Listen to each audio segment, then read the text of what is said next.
Good evening, folks. It's Freddie Vasquez. This is Basement Politics Unfiltered. We're back on.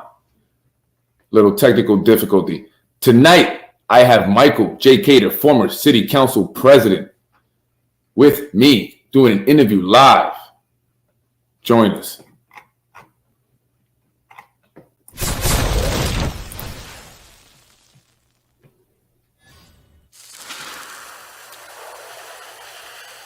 Good evening, folks. It's Freddie Vasquez. This is Basement Politics Unfiltered.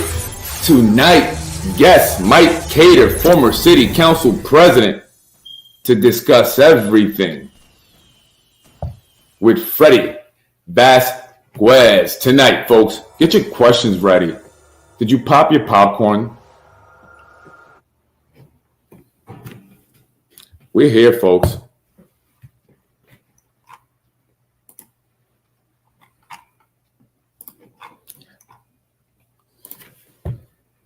Hey.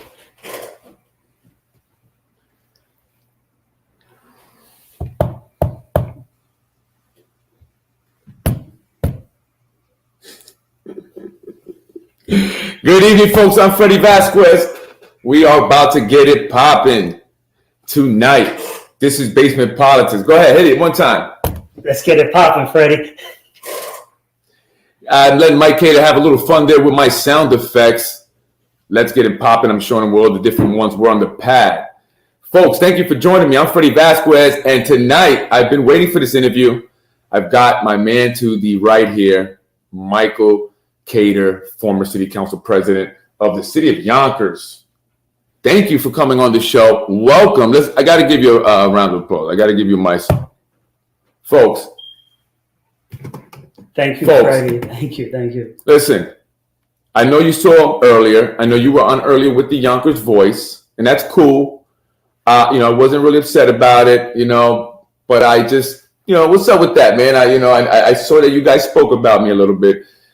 So tell me about that interview. You came to me and said, Freddie, I don't want you to feel, but I said, I'm good. You don't owe me anything, right? No, Freddie, great way to open up an interview, but I appreciate that. And it's very a simple answer.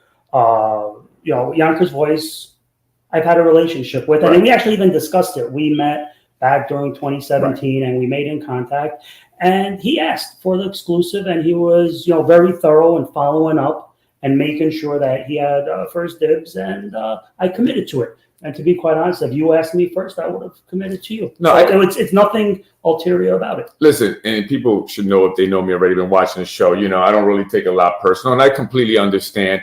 I don't mind it. I actually prefer prime time, and we are on prime time. So thank you for joining me tonight, this evening. How's everything?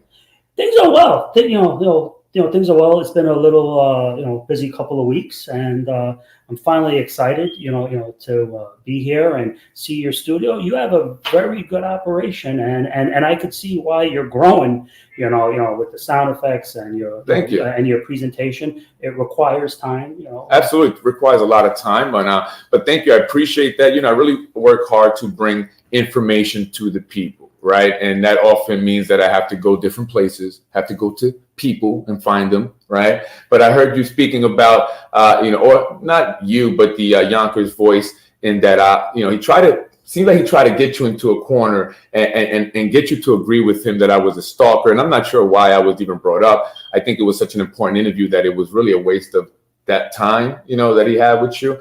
But, I'm not sure. What was that? What do you think he was doing there?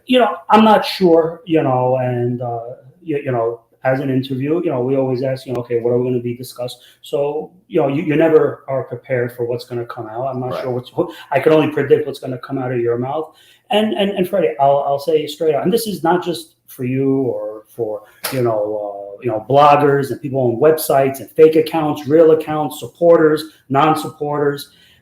Harassment, cyberbullying, no matter who you are, is improper, unethical, and many times it's a crime. No one should be doing it. But that being said, I wasn't going to go down that lane. As I am familiar with you, we have spoken. Right. And while I do appreciate what you're trying to do and your fan base and the information that you're putting out there, it's something important.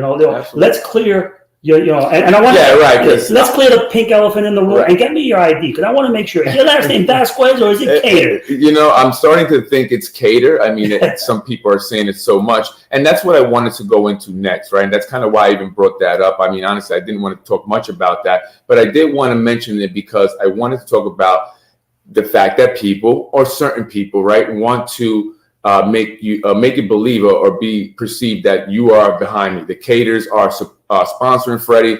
They're paying Freddie. They're giving me all the information, and I speak to you all the time. That's a false narrative, and I don't want you or your listeners to fall through that because there are other websites and other blogs and other outfits and that do the exact opposite, and they don't get that criticism. Right. Because you're trying to shed light, you march to a beat of a different they're going to try to create your narrative. Right. Don't make the error that I made. Continue to shine, continue to uplift, and more importantly, continue to expose. I appreciate that, and so I just wanted to make that very clear. But again, like I said this before on my podcast, people are going to believe what they want to believe. We can talk about it till we're blue in the face. So let's move on. We've said it. He said it publicly. I've said it many times publicly. And so at this point, I think we should just put that to bed. And now I want to move on. Let's get to the good stuff. The bochinche. The bochinche. I'm a bochinchero, right? Hey, Pepsi. Pepsi says Khader for mayor. Wow. We're just getting right into it. Let's get right into it. Khader for mayor. Khader for mayor. How does that sound? You can't make decisions on emotion. It requires thought. It requires commitment, and it requires sacrifice. And Fred, as we see here, we got my better half, my crutch, my partner. My wife running here. Please give her a round of applause, everyone. Oh yeah. Shout out to Mike Khader's wife, Renna. She's here with us. First audience, Thank you. But on a serious note, I am exploring all opportunities, as I said earlier, and I want to reiterate, to your followers and fans, public service should be a privilege. That's not automatically given to everyone. Backroom deals shouldn't decide who your elected officials are. I know I can lead. I know that I am qualified to do the job, but I cannot be selfish, and I have to consider the sacrifices that will involve for my family. Right. Particularly the hurt and the damage that happened during my past election. And I want to get to that. I'm glad you mentioned that.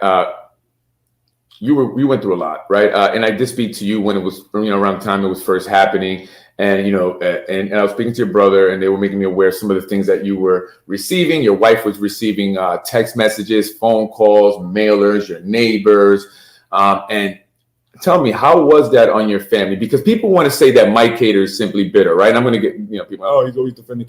No.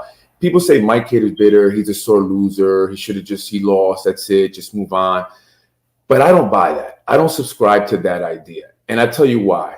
The man was assassinated politically. I mean, his political career, right? But not just his political career, but his overall reputation, which, flowed right into his private career, right? Or his career outside of politics, his law career, which was damaged somewhat by ruining his reputation. And then the investigation, right, that they launched and that's still currently ongoing.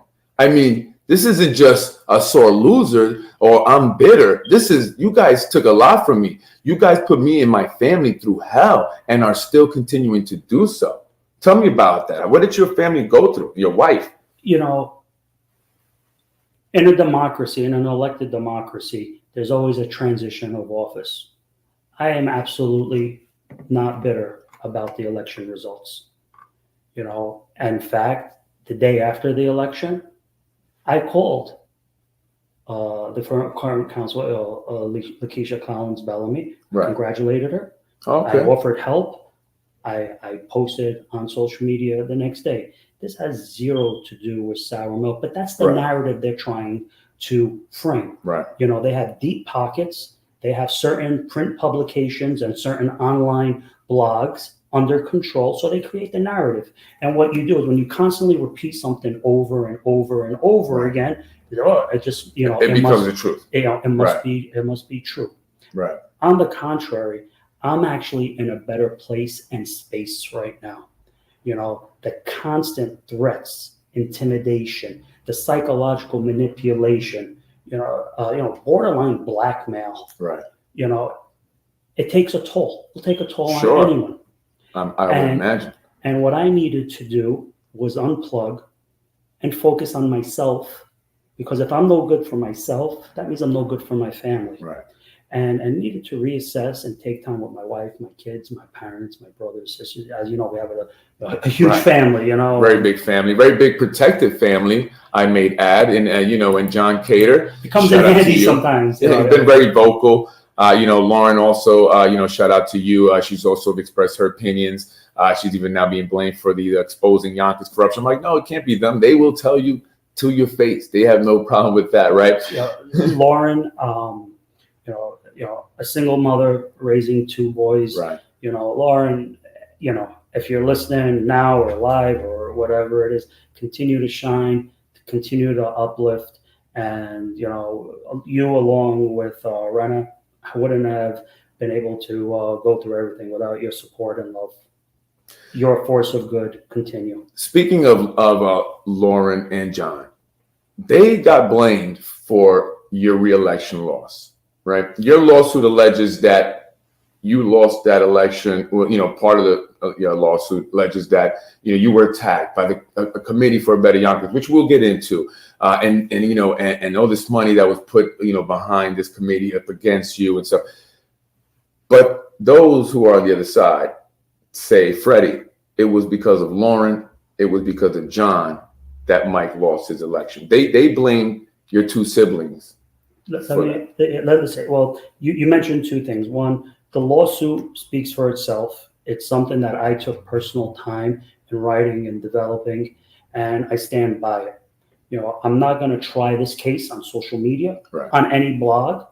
The one thing that the regime and these political operatives will have to answer to is in a court of law. Right. Well, they don't want to get to a court. Let's be clear also. They don't want to get to a court. Well, we're going to get to that in a second. But more important, you mentioned something very important, right? You mentioned my brother John, and you've spoken to him. You've spoken to my sister Lauren. I think you've spoken to many of my family members extended, and you've spoken to. We all have different personalities. Yeah. I don't carry my brother's cross. My brother doesn't carry my cross. But if anyone knows my brother, he's a straight shooter. You love him or hate him. There's no neutral. Right. It's like me. You either like me or you don't. Right. It's pretty much who I am. Well put. You never walk out of a meeting or a room with John and not know where you stand with him. Right. That being said, as much as I love him, he could be rough around the edges, but his intention is pure, right, and he attempts to put his best foot forward. But because he's loud and he's burly and he could suck up oxygen, that's who he is. Right. And John, you also continue to shine. Don't back down. And if they're coming after you, that means you're doing something right. Similarly, Freddie, continue to do something. But here's where it is. For somebody that doesn't know John, it's easy to say, oh, yeah, he's loud. Right. And it's an easy excuse. Yeah. It's easier to sell, his brother. It's easier to sell his sister. It's easier to sell his vote. It's easier to concoct. So you're saying that, they want to paint it as if, your brother and Lauren, because they were very vocal, they were, more out there, I guess. And so they want that. Is that what you're saying? They put it on them. It had nothing to do with the negative mailers and all the, negative. You mean the negative mailers that they sent out? Yeah, that they sent out. It had nothing to do with that, right? It was all had to do with Lauren and John. And I'm just asking because that's what, and I want to give you, the other side. That's what was told to us, right? Or told to me, I should say, right? That, that had to do with it. But I don't buy that, right? And that's what I've been talking about on my podcast. And that's why people say that's Freddie. Well, not people, it's a small group. Yonkers concerned Democrats, they say he's Freddie Khader, right? He's Freddie Khader, because I speak the truth, right? I speak the truth, right? Freddie's followers are smart. We know what's up. We don't bend or break nor fall for crappy lies. That's right. right? And so I saw what happened to you, right? In my eyes, they took you out, and it was a lot to do with some of the things you're saying in the lawsuit, right? Well, hindsight's 2020. You could use Monday morning quarterbacking. Right. Shoulda, woulda, coulda. What doesn't kill you makes you stronger. By the time I recognized the manipulation, it was too late. Too late. And you and I actually discussed this. I remember one time you actually came to my office unannounced, and you're like, Mike, show the leave, show the checks, Right. and I want to talk about that also. Yeah. That's still an open matter. But I want your listeners, who's going to listen to this after. It's in my left bottom hand drawer. And if I showed it the next day, you think this was going to go away? There was, that we know of, $200,000 raised to make sure that I don't win. They needed to create a narrative. And that's what this was all about. Right. This was a politically motivated stunt. This was, the Inspector General Liam, who I beat, is now looking into my matters. He should look inward. There's that old Michael Jackson song, Man in the Mirror. And we have to, I have to make that a point, right? I want people to know that who may not know or be familiar with politics, because I'm really trying to get more people to engage in the political process here in the city of Yonkers, right? So that's one of my hopes. And people may not know that the individual, the Inspector General that's currently investigating or in charge of the investigation or spearheaded the investigation is Liam McLaughlin, who you beat, who he was the former city council president. You defeated him in 2017, right? Correct? That's correct. And in the lawsuit, you allege that Liam told you at that time that you better play nice. Well, again, Freddie, I want you to respect the complaint. I think you went. Yes, I read it. That's why I'm saying it. I typed that complaint out. I signed the verification. I stand by the allegations. I stood quiet. Let this play out. Let them do their shenanigans. Let them continue to try to kneecap me, and try to find some dust. And they're going to have to justify the big circus that they did. So was that your strategy? I mean, because some people say, and even I said this, right? I said that last year, that you didn't come out fighting. You didn't come when they were, you should have been more aggressive, right? And you weren't aggressive enough. And then after the election and you had lost, it seemed like you kind of faded away. And so what started to develop was a perception of you that you weren't tough, you weren't aggressive enough, and then you lost and you went away with your tails between your legs. Right? Do you think you could have been more aggressive? Should you have punched back harder? Well, during the campaign, being a newcomer to politics is the first re-election. We've had some of the best consultants, and the general rule of thumb is you don't respond to negative attacks. Right. You don't respond to the gutter politics. And I tried focusing on the issues that mattered most. And while they wanted to go in the gutter, and I mentioned that, this election was never about the issues. Right. This election was, let's suppress the vote. Let's make the voters so disgusted. Let's confuse the voters, keep them home, and then let's make sure our machine and our apparatus come out there. And anyone that could be bought off with a job, anyone that could be bought off with a promotion, anyone that could be bought off with a contract, let's get them on board. Right. So this was systemic. This didn't happen with the flip of a switch. This was planning in the making. It was plotted. I mean, it was thought of, and like I said, because I said this on a podcast earlier or yesterday, the lawsuit, you don't allege in the lawsuit that they did this to you because they were afraid that you were going to run for mayor or that you would become mayor. But I say that, right? I believe that is the real reason, and not so much the fact that you oppose their, redevelopment of rezoning plan and things like that over there in Ludlow, because they didn't need you anyway to go along with them, right? You were being outvoted anyway, and it was passing anyway. They had the votes for anything. So this was about just keeping you from becoming mayor one day or next year, possibly. Follow the money, folks. That's all. Follow the money. And what he means by that, at least in my opinion, and this goes back to the lawsuit, right? And let's go there for a minute with Ginsburg. They're named in the lawsuit, Ginsburg Development and the Committee for Better Yonkers. The Committee for Better Yonkers, I spoke about that recently, is a committee that's funded largely by developers, one of them being Ginsburg. So when you say follow the money, is it because developers wanted you out? They saw you as, an obstacle in getting their way, their plans, their developments up, and even probably using taxpayer money to do a lot of it, right? I don't know why the developers gave the money. I think that's a question that you should ask them. Right.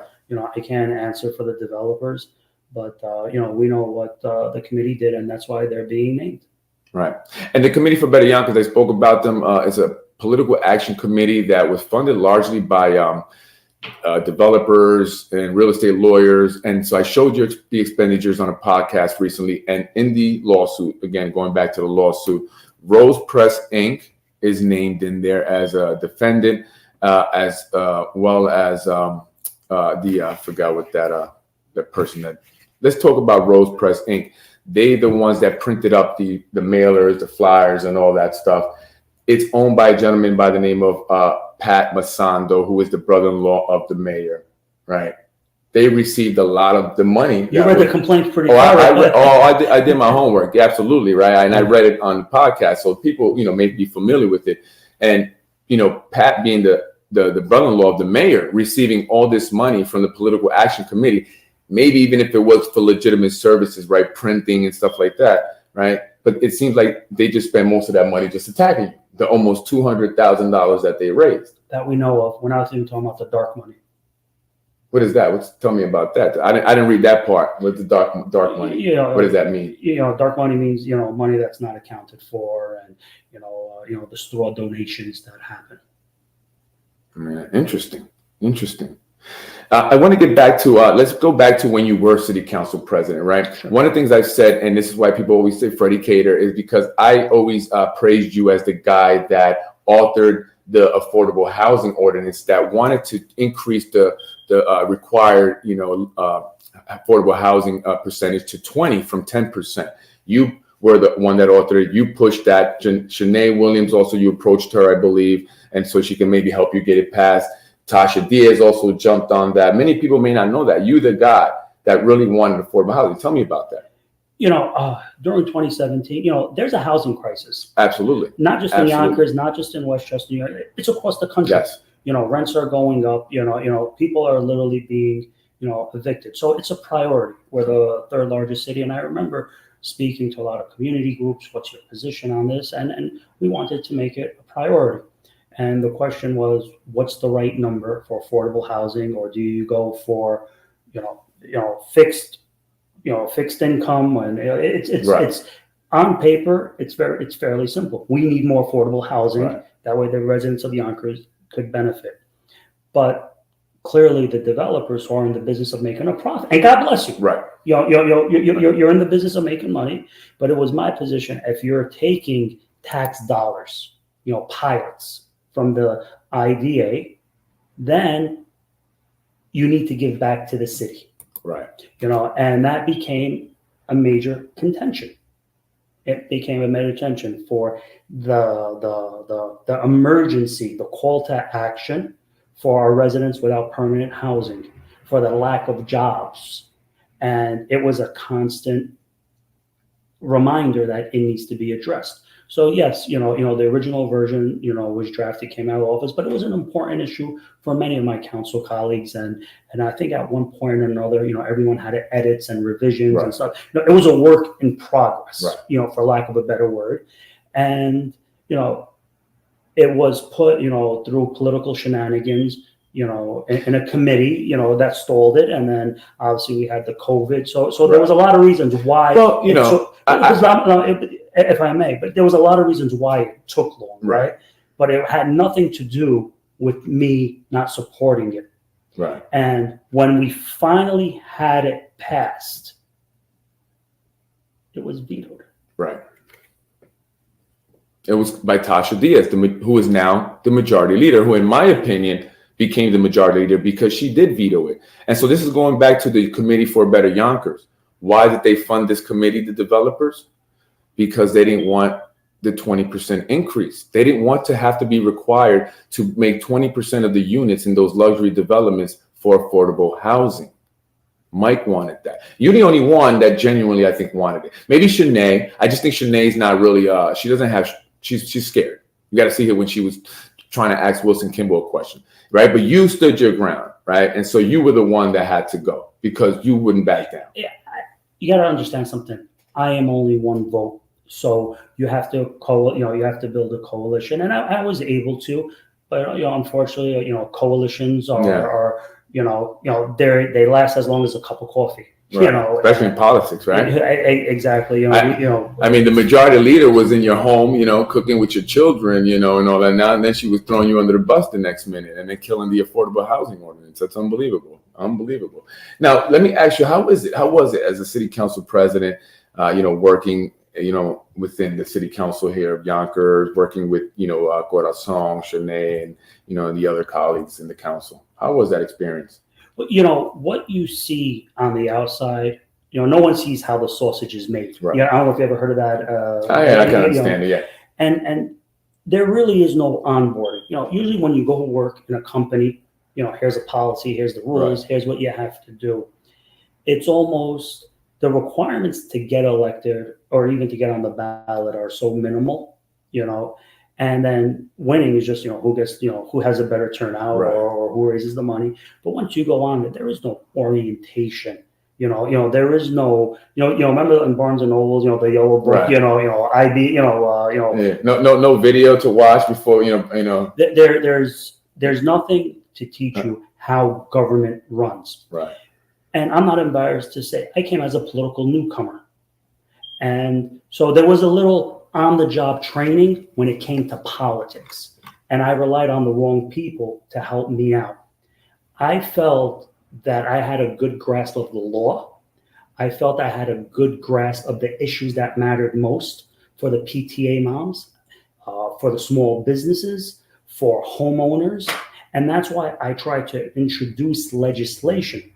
We're lawmakers. Right. And I tried introducing legislation at the local level. While I did introduce, resolutions, for the state and sometimes for Congress, and it's a token of effort. They're without teeth. I mean, you could literally make it wallpaper. It's like a proclamation. Yeah, it's a gesture without, right. It's not authoritative. But we as lawmakers at the local level should be worried about making local laws right. and ordinances at the local level. Absolutely. And that's why I criticize, people say, why you go to Tasha? Well, again, it's not same few people. And it's because her job is not to distribute food. Her job is to legislate, right? And one of the important things that we needed to get accomplished was a housing ordinance that was going to make some kind of an impact in this housing crisis we have here in the city. And you're right, it's a national housing crisis, but they yet to do that. They failed at that. I mean, they failed at pretty much everything except distributing food. And thank God for Feeding Westchester, because they would have failed at that too. Well, here's the concern that I have. I'm pretty comfortable for political expediency. There will be an amendment to the current affordable housing. I'm pretty confident to say that 10% will increase. But here's what the issue: there's not enough land. There's not enough land. Right. And all these developments are going to be grandfathered. So while right. we're building these these multi-hundred unit, I think there's even something close to 1,000 units coming up. Yeah, it's on Buena Vista 900 unit luxury development. So here's what's going to happen. They're going to say, right. okay, this law takes effect such and such a date. Meanwhile, anything that's already been submitted right. is protected. And that's what I said. I said, they're stalling it. Why they haven't come up with the housing ordinance yet? I mean, it's been a while now. That should have been their first, priority. Because again, like you said, they want to stall it so these developments could go up, and then their grandfathered, they don't have to include them at that point, right? So, I want to ask you. I wanted to ask you. I had a question in mind and I totally forgot. But anyway, so I want to ask you about the go back to the lawsuit, right? You want to go back there? Yeah, I mean, we don't have to. We don't have to go back to the lawsuit. I just think that to maintain the integrity of the lawsuit, right? like I said, if I signed the paperwork, I signed the verification, Right. I'm telling your followers, I typed it out, I'm representing it, I stand by it. Right. And, the reason why I wanted to... Well, I'm sorry, go ahead. The reason why I wanted to represent myself, for two reasons. I'm a trial attorney. I know how to conduct So you're discovery representing yourself. because no attorney is going to know the nuances, the shenanigans. Well, they say that an attorney who represents himself has a fool for a client. Yes, I think that Abraham Lincoln may have said that, but I'd have to say that. yeah, no, of course. Right. But and I pondered it. Do I hire somebody? But there's so many nuances in this. This is like a 3-card Monte. Right. To win a 3-card Monte, you got to know how to play 3-card Monte. Right. I mean, honestly, and even here in Westchester and Yonkers, I mean, you have to almost represent yourself. I mean, can you trust anyone to represent you? I mean, you had a consulting company for your election campaign, right? When you did your re-election, it was called Red Horse. And this is not you saying, this is just me saying, I think they didn't have your back. I don't think they were, you can't trust anyone. You can hire people, but somehow so many people, lawyers, businesses are always connected to this system, right? And so you got to represent yourself almost if you want to actually if you want an attorney that's going to be for you 1,000%. But the reason I want to talk about the lawsuit, more so about zoning, right? And so we're seeing a lot of zoning changes happening in Yonkers. 44 Hudson Street, on Hudson Street, there's that 44 Hudson project going up. They had to change zoning laws in order to make that happen. But before they changed zoning laws to make that happen, they had to also remove and replace a few individuals from the zoning board who would not approve it. Do you see these zoning changes, right, as something of a problem? Is there something that we should be concerned with there? Absolutely.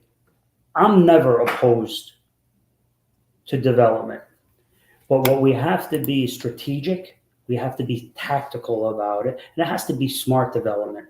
We need to ask who's truly benefiting. Right. Because, we could go jump in a car, and let's go drive down to South Broadway. Let's go drive down to Warburton, Ashburton.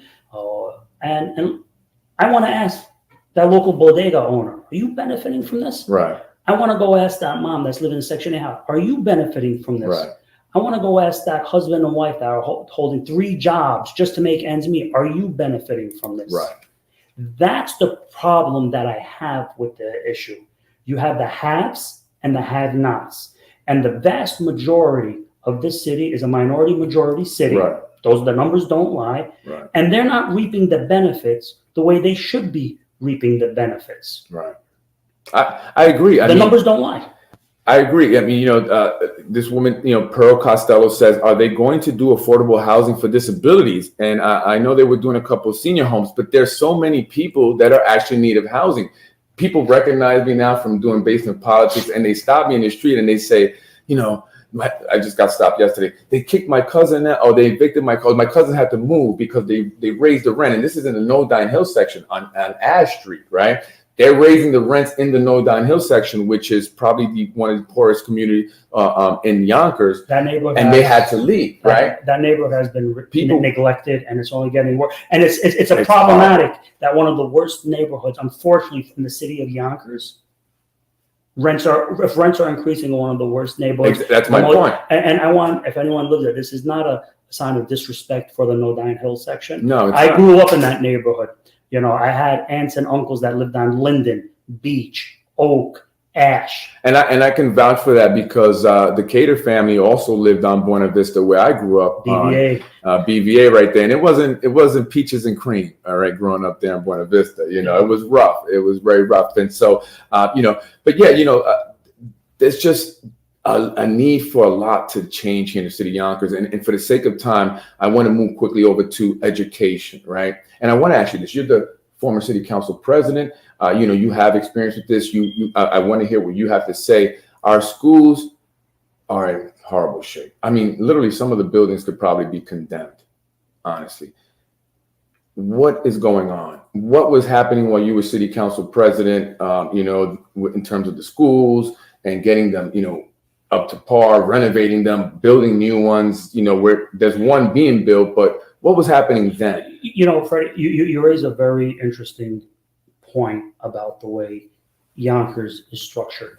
Many people, you hear the term Yonkers is a form strong mayor of government, right? Yes. So the way the city is structured, it's by charter, and even through the education law.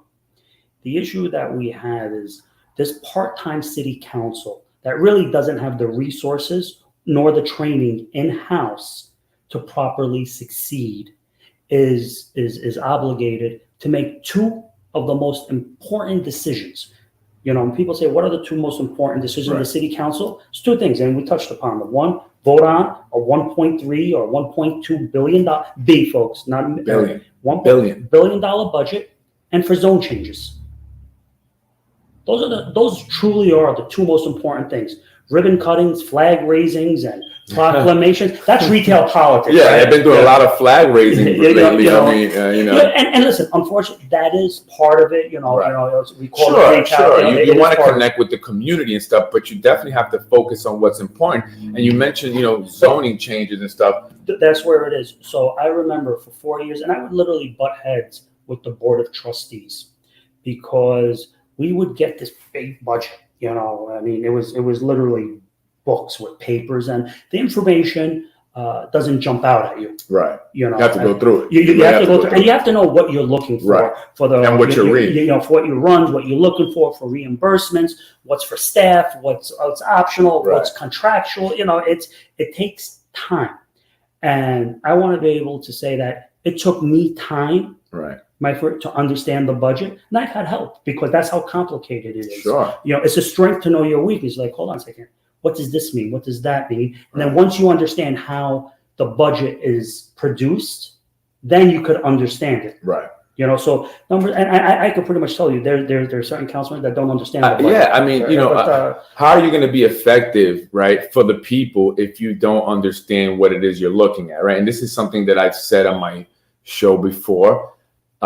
Tasha Diaz, the majority leader, is the chair of the education committee. But how qualified is she to really sit in that position? And how qualified are they as a whole to really go through a budget, right, that big? I'm not going to disparage any former colleague. Right. That's. Well, I'll make it general, right? I mean, in order to do an effective job, you have to have, you have to be capable, right? You have to be listen, I understand finance because I got an MBA, but I don't expect everyone that didn't go down to Wall Street or maybe that studied finance to understand, some of the things that I do, right? So that's what I'm saying. Do you have to kind of have some of this knowledge, right, to really be effective it's numbers. I think that while it's a benefit, I think that you have to make a commitment that I'm going to learn this. Right. So I think anyone can learn it. It just takes time. Some people are going to get it quicker. You mentioned if someone has a little finance background or budgeting, it'll probably be a little more easier. And for someone that doesn't, but it's definitely doable. You have to make a commitment to it. I want to understand this. And I say that, and this is why I say that. And not to, because I don't have to bash anyone. I mean, if you watch some of the meetings, they do it to themselves. I mean, honestly. And the reason why I bring it up is because I want people who are going to vote next year to understand that you have to vote for people who are intellectually capable of understanding this stuff, so they're not manipulated by someone, right? So, they are effective. That's all I'm just saying. I think that we have to make sure we vet people who we voting for a lot better because we haven't been doing the best job here. So let me go to some of the things that people are saying here. Love your sister. Hey, Lauren, that's not true. I told a certain individual that he's playing both sides and causing problem within the community, Black and Arab community. I don't even know what that was about. People get into these, their own comments and stuff in the comment section. So that may be something like that. Khader was legitimately working for the Yonkers people, and that is why they wanted him out. Everyone else in City Hall has different agendas. I like to see Khader give Spano a challenge. And that's what a lot of people are asking me. That's what I get calls. Freddie, is Khader running? Freddie, is Khader running? Is Khader running? I tell them, yeah, he's running. I said this afternoon that you're not my spokesperson, and while I make he doesn't. I take it upon myself. You're so convincing. I take it upon myself. You're very convincing. Yeah, I apologize. No. Freddie, like I said, I'm exploring. I'm Right. creating an exploratory committee. I'm in constant contact with my supporters. I'm in constant contact with my friends in labor, in the municipal government and outside of municipal government. I know where they want me to run, and but they will support me in whatever office I decide to choose. Have a lot of people reached out to you, just to say, hey, Mike, I hope all's well, man. Have you gotten phone calls after everything happened? Yes, and how was the support? How was the showing of support from people? Everyone recognized what was going on. Everyone recognized the concerted assassination. Right. But they were fearful because, hey man, we feel bad what's going on through, right. but that's not my fight because I don't want to get dragged in. And, and I still keep in contact with those, right. That reach out. And, there was a lot of people, I want to let you know, there are a lot of calls and text messages that I didn't respond to. And to be quiet, I'm going to joke. I put my phone on Do Not Disturb, and I needed to check out, to decompress and assess, because the constant harassment, threat, intimidation, the undermining, the gaslighting, right. it takes a toll. Sure. And I'm not embarrassed to say that. You shouldn't be, no. But I think you should say it because people need to hear that. And I recognized that the betrayal came very close, and that took time. The signs were there, but and I wanted to touch on that, right? No, we're not going to touch on it, but no, I'm joking. Well, I was going to say Zahi Jarris, he's your cousin, right? Yes. He and this is people are going to say this, he was the one that was part of your campaign in 2017 when you won. He was also part of your campaign in 2019 when 2021. When you lost. People say that, he was the guy that betrayed you, he, threw you under the bus, he's your, you don't have to touch on it or nothing, but this is, the people talk, and I just. Now listen, you got the bochincha, man, you got the drop, Alberto called me the bonchinchero, you got the drop. If anyone that knows is I'm not super religious, but I try to be spiritual and right. and part of reassessing, you have to forgive. Absolutely.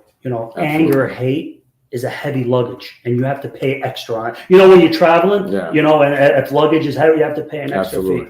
That's a good way of putting it, actually. And part of that is I forgive.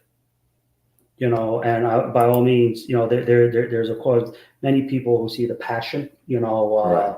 The crucifix, and I'm not saying I'm Jesus or I walk on water. God, they're gonna start saying blasphemy.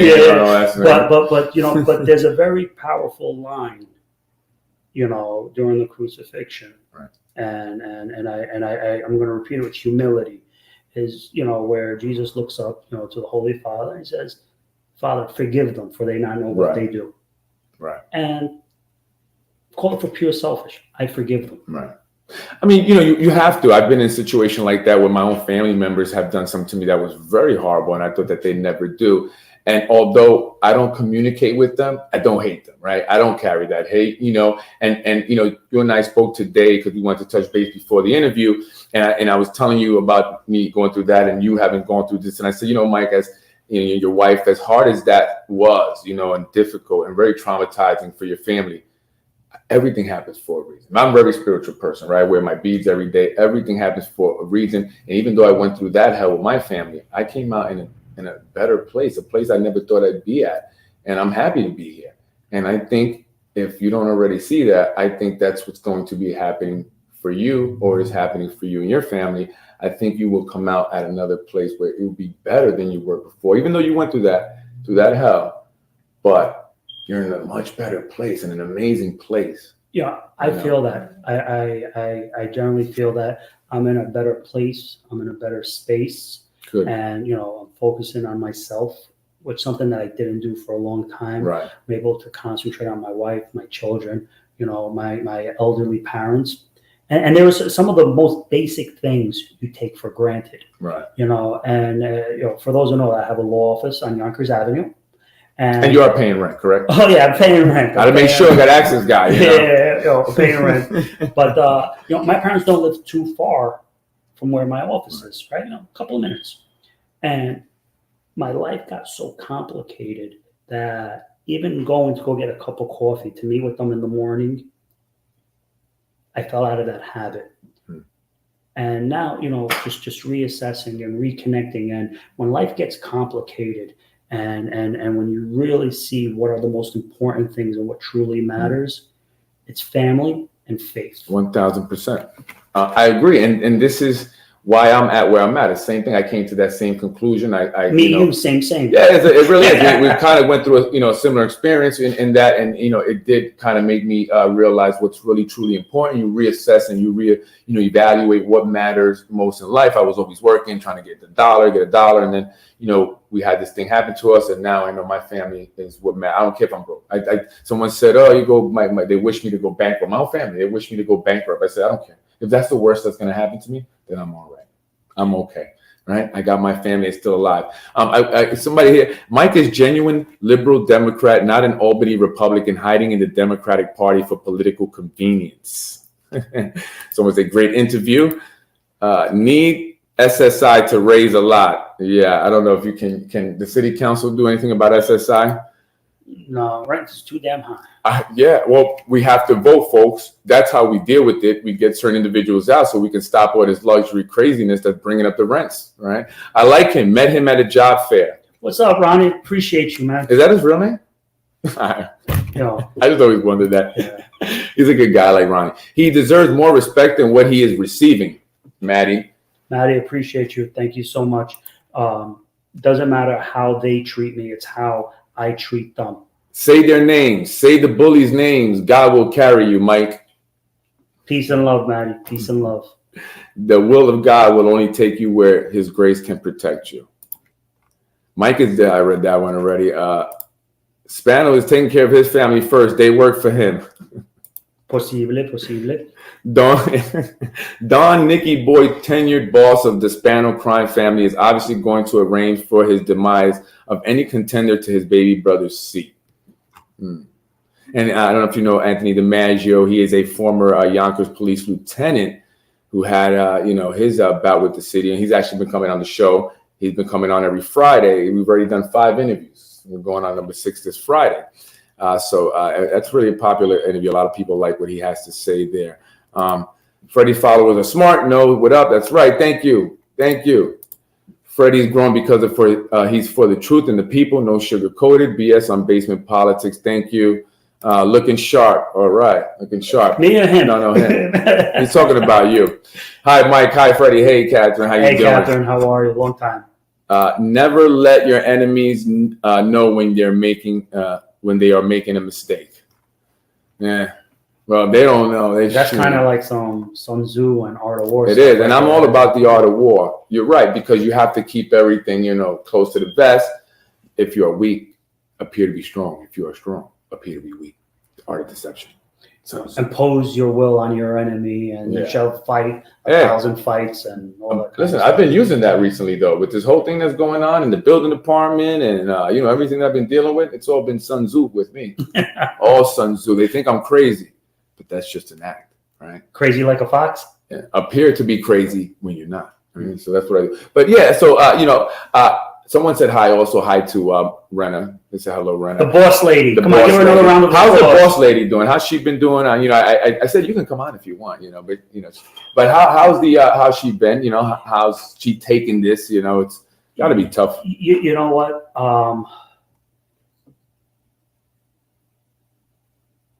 We been through a lot. Yeah. A lot of love. And that's what gets you through it. Absolutely. And when I thought, how is my wife going to handle this? How are my kids going to they were like just like total props, where they were like, stay focused. We're going to get through this. And as not only just as a couple, but as a family, right. We grew together. We got wiser together. It brings you closer. It does. And in 2021, I don't look at 2021 as my reelection. When I think of 2021, I think of That's in the spring. I lost my aunt. The following month and a half, I lost my cousin, who's like a brother. Right. You know, a couple of months later, I lost a very dear friend of mine. You know, and the worst thing any regime could do is kick somebody when they're down. Right. And the one constant I had was my wife. And for that, babe, you know, you just, you know, I thought, you know, that I uplift you and the kids. You and the kids uplifted me. Because I said it, you know, and I think I said, I hope she heard, you know, Lauren, you know, obviously I wouldn't have been able to get through with you, but with you and the kids also. And what doesn't kill you makes you stronger. Absolutely. 1000%. I believe in that. And I also believe in karma. What goes around comes around. That's guaranteed. Circle of life, isn't it? Yeah, absolutely. I believe that very much. You know, Mike Khader, I'm not their spokesperson. They've never paid me to be. They've never asked me to be. I've just taken it upon myself to do that. If I've ever come across like that, I'm just very like that. I'm aggressive. I do what I do, you know. But they've never, you know, and really, I just, you know, I see something, I call it like it is, you know. I mean, someone said, Freddie, why you always, you know, never say nothing negative about the Mike Khader? And I said, well, first of all, he's not in politics anymore. But I mean, what do you want me to say negative about him? That he wanted to pass an affordable housing of 20%, right? That he wanted to save the taxpayer money and not have them spend $500,000 so that the developers could become rich? Is that what you want me to say about him? That he wanted to pump the brakes, make sure that what was being done was in the best interest of the people of Yonkers and not those looking to come into Yonkers to make money. Is that what you want me to say? Because I don't know what else I should say. You know, right? And I said, I want to appreciate all the public support, the private support, and you know, and being the cheerleader. But also, I'm not a cheerleader. No, but like I'm not a cheerleader. You know, why not? You know, you got no pom poms. I don't wear dread. Joke. I get it. No, definitely, I understand. But if we truly are colleagues and we want the best thing for our residents and our students and for homeowners and small business, I expect you to be honest with me and say, no, Mike, this wasn't good. Right. This was inconsistent. Right. You know, I generally feel I had a good understanding of what the role of city council president was. I feel that I understood what governance requires. I understood what leadership is required to get things passed. Right. It wasn't about me, because, you know, there's no I in team. Right. So many times, you know what, you would give your colleagues, hey, here's an idea, here's a legislation. You know, just get it. It's all about getting it done. Right? It's about results. It's Right. not about accolades. Right. You know, so, you know, in 4 years, 2 of them were, you know, I was able to accomplish a lot with the colleagues. So I had a good understanding, always room for improvement Right. of what governance requires. I erred in the politics. But what doesn't kill you makes you stronger. Right. First time, you know, shame on you. Second time, shame on me. Right. And before we go, we're going to wrap it up. Looking back, what would you have done differently? I mean, that's such an open-ended question. What do you Well, mean? I mean, what if there's anything that you would have done differently looking back? You know, maybe I would have did this way, or maybe I would have made that decision, or maybe I would have trusted this person. I understand the question. I think that my votes and legislation I supported, while you know, may have upset some people, you know, I think that the governance aspect, I was proud of what I was able to accomplish and what could have been.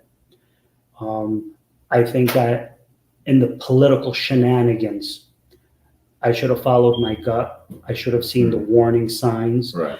and the gaslighting and the critical manipulation and how people allowed interference with me and the colleagues and administration. You know, I erred in the political nuances because of my inexperience. Right. You know, I think that's my first thought, I believe. Well, they say you live and you learn, right? and you sure you have learned a lot. I would imagine in the past, we're a little over a year now, going through all this. I know I've learned a lot. Dealing with the occupy, it's crazy. It's really crazy. It's crazy. One last thing. You still got a lot to deal with. You got the investigation that you still have ongoing. And you're just waiting for some answer there. What's up? You know what? Here's how I'm gonna move on. And I want. And really quick, I didn't say this. I saw the lease. I saw it. I'm glad you said I didn't say that. I wanted to make sure I saw it. He showed it to me, right? And I even said to Mike, "But why didn't you just show it?" Right? Yeah. One, I was never concerned about the allegations, because in a matter of a day or two, I was able to put everything together. Right. And the decision to show or not to show, it was. They're going to find something wrong with that, right? Because this wasn't a legitimate inquiry. This was a concocted scheme, right, to undermine my credibility, because the political establishment and the regime and their operatives recognized, hey, you know what? He might not have gotten every vote correct, but his policies were consistent with his values. Right. And I think many residents saw that. If you are a homeowner, I fought for water rate. And what did operatives and the regime say? Keep water rates high. I fought for protecting restaurants and their, third-party delivery fees, for affordable housing, for, environmental issues. Right. This is all during a pandemic. There's no playbook to how to govern and lead during a playbook, but they developed this narrative. I could do no right. They could do no wrong. And that was the political narrative that they succeeded in. And I respect that. Well played, folks. Right. And how did they do that? One of the people that they utilized was a gentleman by the name of Ron Matten. Ron Matten wrote the letter. And, how do you feel about that? Because I read that and I talked about it. So I had to ask you, do you have an issue, any animosity, or just like, it's part of the political game. People play a game and, it is what it is. I don't hold any grudges. Well, Ron's a named defendant, so who was served? But people say, well, maybe he didn't know what he was doing. I think he knew very well. But anyway, Mike Khader, I appreciate you joining me. And again, I didn't take an offense or anything that you went with Yonkers Voice first. I really didn't even. You got people who reached out to you from the New York Times, right? Big names, and you. At the right time, when I decide I'm not going to have the regime or political operatives dictate the narrative, right, I'm going to dictate when and how to proceed. They're going to try to spin it, and I use the term the 3-card Monty. Remember back in the day on Fordham Road, you take the 4 train, and that's what they're going to try to do: confuse people and stuff. But we're going to stay focused. We're going to try this case in the court of law, not on any blogs or on social media. Well, folks, there you go. There you have it. That's Mike Khader, former city council president. Before I let you go, is there anything you want to say? One last thing, anything to the folks of the city of Yonkers? To all your followers and those listening in, number one, let's get it popping. Oh yeah, you know what? I make that same mistake too. There we go. There you go. Let's get it popping. And I just want to say, the last year and a half, I've been around. I did Unplug. I have my office. I have a successful law practice. Right. You ever need anything, you can reach out to Khader Law. There you go. May I give my number? 914-963. Sure, absolutely. 914-963. And you do family law, right? I do a lot of so I am familiar with the CPS process and custody issues and divorce issues and stuff. I do litigation. So there you go. That's very big. A lot of people deal with that. And particularly in the more marginalized communities, they need the most help because unfortunately they don't have enough resources or the guidance to help them navigate the DSS and CPS whirlpool. Because once you get sucked in, I call it the whirlpool because it's just you get sucked into the system. Right. And also being city council president, having that experience, I think you would make for a great attorney if anyone's looking for one, especially if they're dealing with family court or anything like that, or any other. What else do you law you practice? Just let everyone know what no, you can provide. I do real estate. Really? I do risk assessment for businesses, and particularly distressed businesses, matrimonial law. I have a complete support staff. I can't handle everything on myself. Right. I have a complete support staff. And also, imitation is the best form of flattery. Right. I am creating a podcast. Oh, okay, cool. That should be launched, by the end of the year. Nice. I've been in contact with, colleagues and representatives at the Department of State, USAID, and MEPI, talking about, from my overseas experience to see how we could help, in third world countries and stuff. Oh, nice. So when one door closes, they said others Another open, one opens and we up. come out stronger and better. Absolutely, folks. Well, there you have it, folks. Mike Khader, former city council president. He's here. He's next to me. And he's strong and he looks good. You look good. You do. You look happy. He does. He looks very happy. Thank you. Wife looking good, looking very happy. She keeps me on my toes. Yeah. You have to, right? That's what they do. And so, you do. And I mean that because, I remember, after it first all happened, after the election and everything, I could tell where you were at, emotionally, the space you were in. But today you seem much, much different. A lot more happier. Like maybe this is like almost like, what? I'm glad this happened in a way, right? Because it's given me this time that I needed to focus with my family, maybe and kind of, connect there and really see what really matters, right? You probably, we as men too, we get so engulfed, and not that women don't also, but we get so engulfed in work, right? That we kind of forget, right? It's important to constantly reassess, and sometimes, when everything hits you, there's something in the military. And when I worked with the Central Intelligence Agency, they always said they use the KISS mentality, something from the military, right? Keep it simple, stupid. Yeah, I say that sometimes. That's where it comes from. I didn't know. I just heard it before. And what I did is not, when I put on Do Not Disturb, I didn't sit and wallow in pity. Right. I said, what's the lesson learned here? How can I improve? Because if I improve, I could teach to my family, and we improve and grow together. Right. And I am in a better place, and it's probably better I'm not in that cesspool on the fourth floor. Well, there you have it. That's a great way to end it. I'm Freddie Vasquez.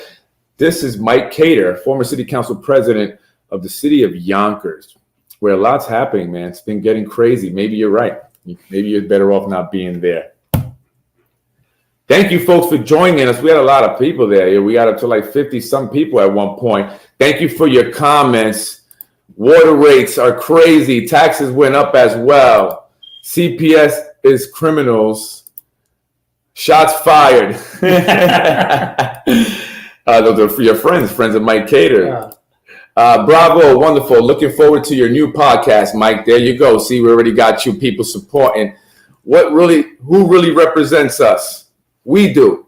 Basement Politics and Mike Khader, do too.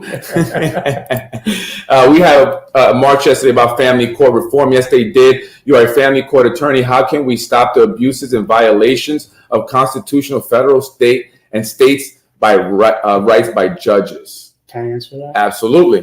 Jose, thank you for your question. And many times, and I have the ability to do certain pro bono and represent, people who are unable to represent an attorney. Right. And the ones that are most victimized are from the Black and brown community that don't know how to navigate the system and literally get railroaded. Right. One of the biggest issues, county government, they're in charge of DSS. And what they do when there's allegations of child abuse, neglect, drug abuse, domestic violence, anger management. Pick your vice. Right. There's usually a service to help get it addressed. Even something as a forensic family study.